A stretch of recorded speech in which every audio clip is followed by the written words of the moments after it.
Previously, on Days of Our Dice.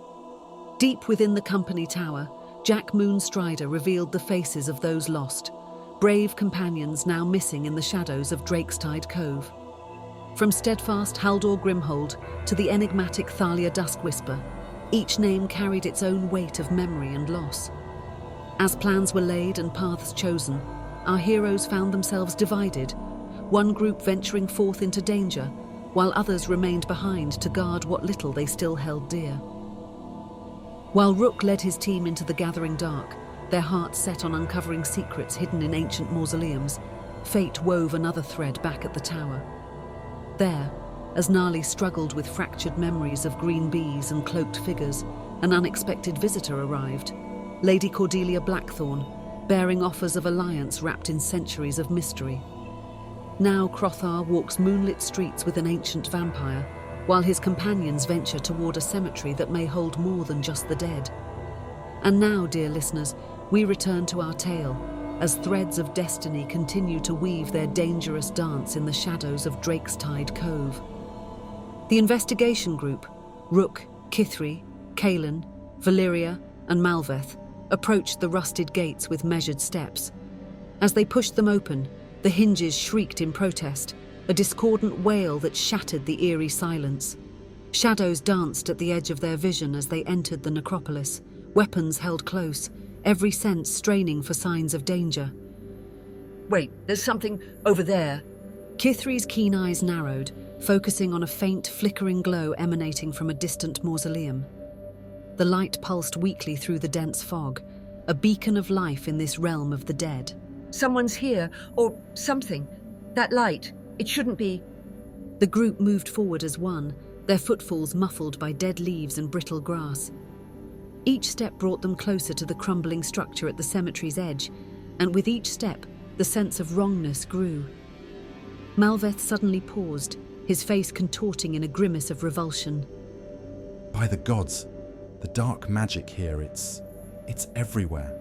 This place isn't just forgotten. It's been corrupted, tainted to its very core. The stench of decay took on new layers of foulness, an otherworldly miasma that seemed to seep into their very pores. There's a presence inside the mausoleum. Magic, but twisted, perverted. Necromancy of the foulest kind.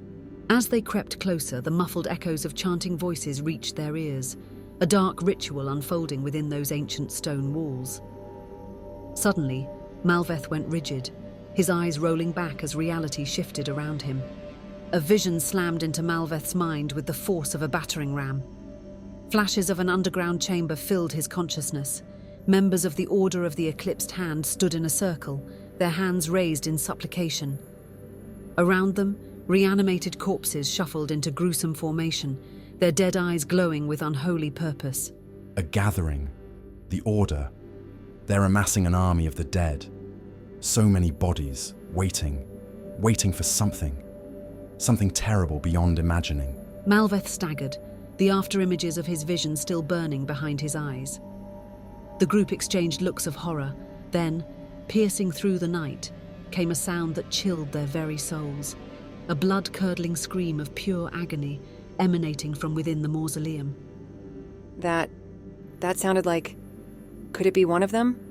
One of ours? We go in. Together. Weapons at the ready. Whatever's in there. We face it as one. The group approached the mausoleum, weapons drawn and thrumming with nervous energy. The sickly glow from within cast writhing shadows across the cracked marble, hinting at the nightmares that awaited. They could feel it in their bones. Something truly terrible lurked just beyond that threshold. A darkness not meant for mortal eyes, a evil that defied comprehension. They steadied themselves, exchanging one final glance of solidarity. With a collective breath, they pushed against the heavy door, ready to confront the horrors within.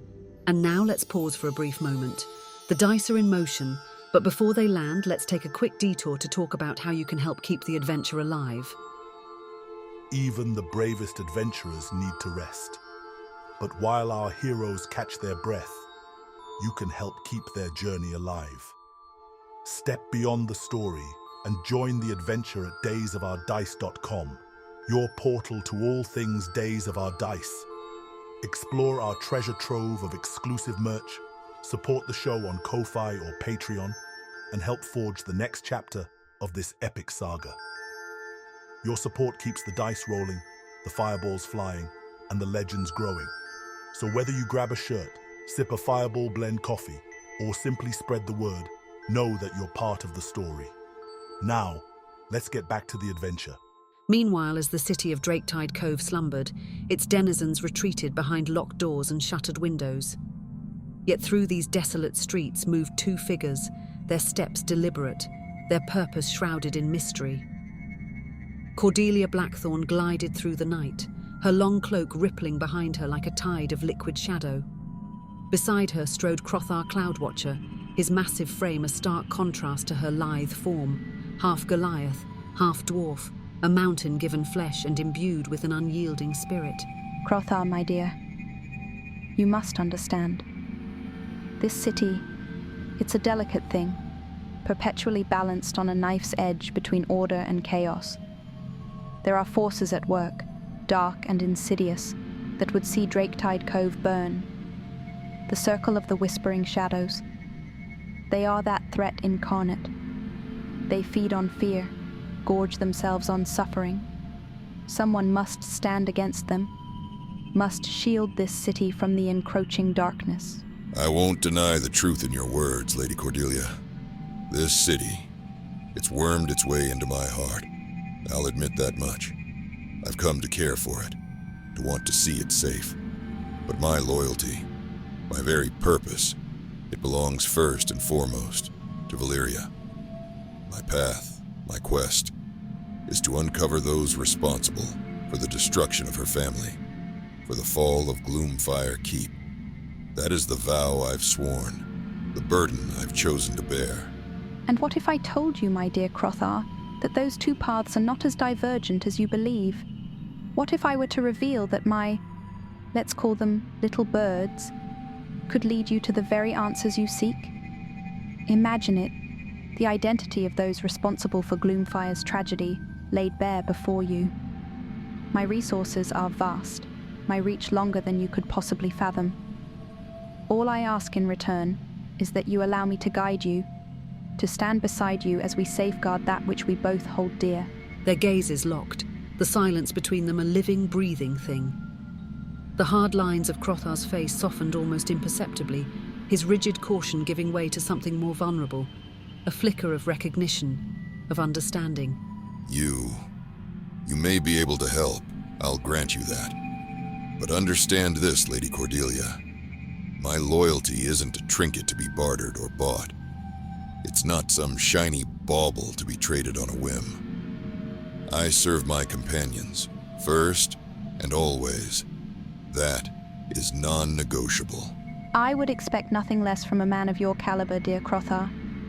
It is precisely that unwavering loyalty, that indomitable spirit, that drew me to you.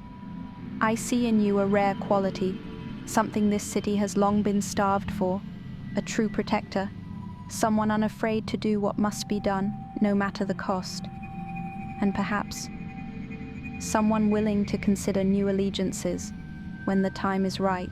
Their winding path through the city's shadowy arteries led them at last to their destination, the dilapidated structure known as the Broken Lantern. A sputtering magical sign glowed weakly against the fog-choked night, its erratic light throwing the tavern's weathered facade into sharp relief. Chipped paint, warped wood, and grimy windows spoke of the establishment long past its prime, now a refuge for those who preferred to remain unseen. This is the belly of the beast, Krothar. The Circle uses this wretched place to lure in fresh blood, to conduct the sort of business best left to the shadows. You must go in alone, let them see you, assess you, without my presence to colour their judgment. I will follow, but from the periphery. Watch, listen, and remember, knowledge is power. And in this game, we need every advantage we can get. The air inside the Broken Lantern was thick with smoke and suspicion, its patrons cloaked in shadow and secrecy. Krothar felt the weight of a dozen stares as he made his way to the bar, ordering a drink in a voice that betrayed none of his unease. Moments after Krothar's entrance, Cordelia slipped inside like a wraith, her presence masked from all but the most keen-eyed observers. She melted into the background, her gaze never leaving Krothar as she assessed his performance with the cold calculation of a chess master. From across the dimly lit room, a figure caught Krothar's eye, a tiefling, a subtle nod, a beckoning gesture, and Krothar found himself approaching the shadowy booth, every instinct screaming caution. You've got some nerve, stranger. Coming in here asking about the circle. That kind of information. It doesn't come cheap. Coin might loosen my tongue, or something of equal value. Otherwise, I suggest you forget you ever heard the name and walk away while you still can. Before Krothar could formulate a response, a sudden hush fell over the tavern. Cordelia materialized from the shadows as if conjured by dark magic, her every movement a study in inhuman grace. The tiefling recoiled, recognition and fear warring for dominance in their eyes. I'm afraid the price has already been paid in full, my dear. You will speak, and you will speak true, because I command it to be so. The tiefling's mouth worked silently, their earlier bravado shattered by Cordelia's calm, unyielding presence. Krothar watched the exchange with a mixture of awe and trepidation, a new understanding dawning in his eyes. There was power here, ancient and terrible, and Cordelia wielded it as effortlessly as breathing. I thought you wanted me to handle this on my own, Lady Cordelia. And so you have, my dear Krothar. But even the mightiest warrior sometimes requires a guiding hand, a gentle nudge in the right direction. Now then, let us see what secrets our friend is so eager to share, shall we? The tiefling swallowed hard, their hands trembling slightly as words began to spill forth. The shadows of the broken lantern seemed to press closer, the dim light flickering as if straining to hear the whispered confessions. As the secrets of the circle of the whispering shadows were laid bare, Krothar felt himself being drawn ever deeper into the web that Cordelia had so skillfully woven, a tapestry of intrigue, power and destinies intertwined. The ancient mausoleum looms before our heroes, its weathered stone facade a silent sentinel of forgotten secrets. As the heavy iron doors groan open, a gust of stale air escapes, thick with the musty scent of decay. Malveth, Kithri, Kaelin, Valyria and Rook step inside, their weapons at the ready, tension palpable in the air. Shadows dance on the walls, writhing in the flickering torchlight like restless spirits, their unseen eyes following every move. By the Raven Queen, can you feel it? The shadows here, they hunger. It's as if the very air thirsts for our life force. Save the poetics, Malveth. Stay focused. As they descend further into the bowels of the mausoleum, the oppressive darkness seems to close in around them. The air grows thick, each breath a labor. The group's footsteps echo ominously off the stone walls, a rhythmic counterpoint to the eerie silence. Suddenly, they emerge into a vast underground chamber, and the scene before them freezes the blood in their veins. Thalia, oh gods, no. What have they done to you? In the center of the chamber lies Thalia Duskwhisper, the elven rogue bound and barely conscious. Her once vibrant features are now gaunt, her eyes glassy with terror and exhaustion. Surrounding her are hooded figures, members of the Order of the Eclipsed Hand, their low rhythmic chants echoing off the chamber walls, a sinister chorus that seems to drain the very life from the air. But it's what looms at the far end of the chamber that truly chills the soul. A Boneclaw, a nightmarish amalgamation of bone and malice, towers over the cultists. Its skeletal form, easily twice the height of a man, is adorned with wicked, curved talons that seem to hunger for flesh. Empty eye sockets glow with an otherworldly malevolence, and as it turns its gaze upon the intruders, a palpable wave of dread washes over them. No, I see it all now. The veil parts before my eyes. Malveth staggers, overwhelmed by a vision that tears through his mind like a raging tempest. Flashes of the Boneclaw feasting upon mounds of corpses assault his senses.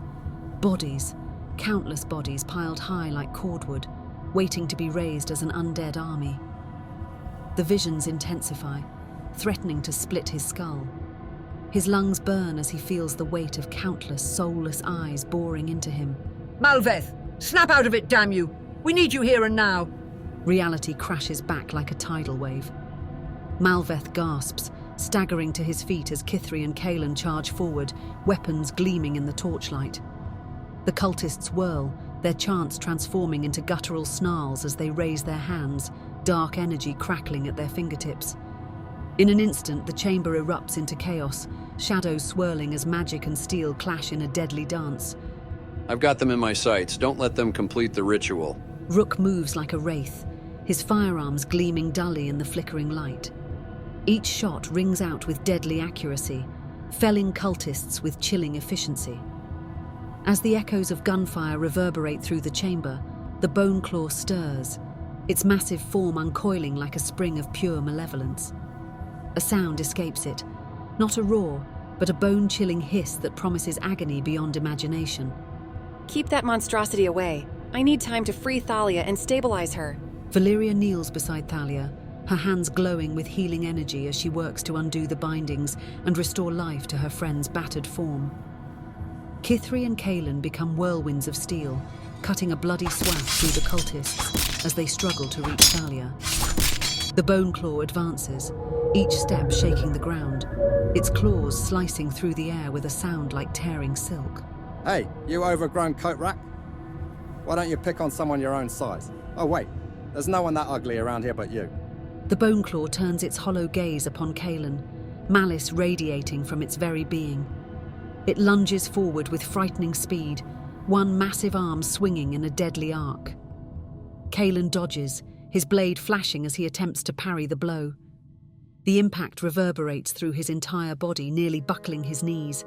It's like trying to stop an avalanche with a twig. Blessed Raven Queen, hear my plea. Shield us from this abomination. A shimmering barrier springs into existence, its surface rippling like dark water. For a precious moment, it holds the Boneclaw at bay. But Malveth's strength is waning, the earlier vision having taken its toll. The barrier flickers, threatening to dissolve at any second. You shouldn't have come. It's a trap. They wanted you here. Save your strength, Thalia. We're getting you out of here, no matter the cost. Time seems to stretch and compress as Kithri and Valeria half carry, half drag Thalia towards the exit.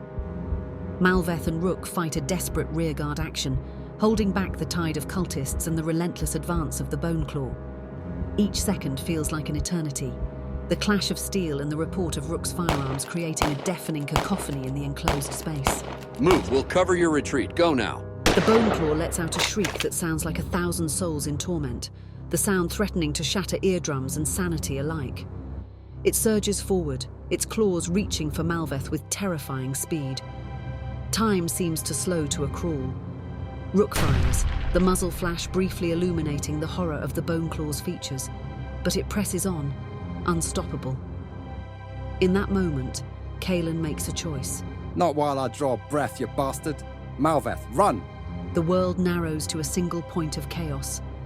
The clash of bone against steel, a desperate cry cut short, and the triumphant roar of the Boneclaw fill the air. The last thing our heroes see as they stumble towards the exit is Kaelin's form being engulfed by the Boneclaw's massive frame, both of them disappearing into a swirling vortex of shadow. The chamber door slams shut behind them, cutting off the sounds of battle, leaving them in a silence as profound as it is terrifying. As shadows lengthen in the streets of Drakestide Cove, destinies hang by threads as delicate as spider's silk. In the depths of the forgotten cemetery, our heroes race against time itself, the echoes of Kaelin's sacrifice still ringing in their ears. Meanwhile, Krothar stands at a crossroads, Cordelia's ancient promises weaving a web of possibility and peril around his heart. What price will our heroes pay for Thalia's rescue? What horrors still await in the Boneclaw's domain? And will Krothar's dance with darkness lead to salvation or damnation? Join us next time on Days of Our Dice, as ancient oaths collide with modern prayers, and the line between ally and enemy blurs in the gathering dark. Remember, brave listeners, in Drakestide Cove every choice has its cost, and some bargains come due when you least expect them.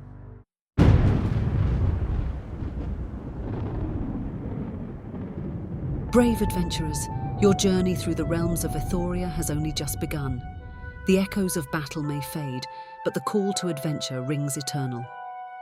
Will you answer that call? Will you delve deeper into the mysteries that await, unravel the secrets of the Draketide coast, and face the darkness that threatens to consume all? The choice is yours, hero. Don't miss a single moment of this epic saga. Like this video to fuel the fires of adventure, and subscribe to our channel to ensure your place among the legends of Ethoria. Hit that notification bell, and you'll be the first to know when new episodes drop. Until next time, may your critical hits be many and your fumbles few.